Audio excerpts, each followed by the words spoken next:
मात्रेण संसिध्ये कुञ्जिकास्तोत्रमुत्तमम् ॐ ऐं ह्रीं क्लीं चामुण्डायै विच्चे ॐ ग्लौं हूं क्लीं जूं सः ज्वालय ज्वालय ज्वल ज्वल प्रज्वल प्रज्वल ऐं ह्रीं क्लीं चामुण्डायै विच्चे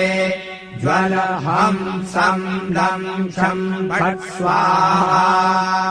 नमस्ते रुद्ररूपिण्यै नमस्ते मधुमर्दिनि नमः कैटवहारिण्यै नमस्ते महिषादिनि नमस्ते शुम्भहन्त्रै च निशुम्भासुरघातिनि जागतम् हि महादेवी जपम् सिद्धम् कुरुष्व मे ऐङ्कारी सृष्टिरूपायै ह्रीङ्कारी प्रतिपालिका क्लीङ्कारी कामरूपिण्यै बीजरूपे नमोऽस्तु ते।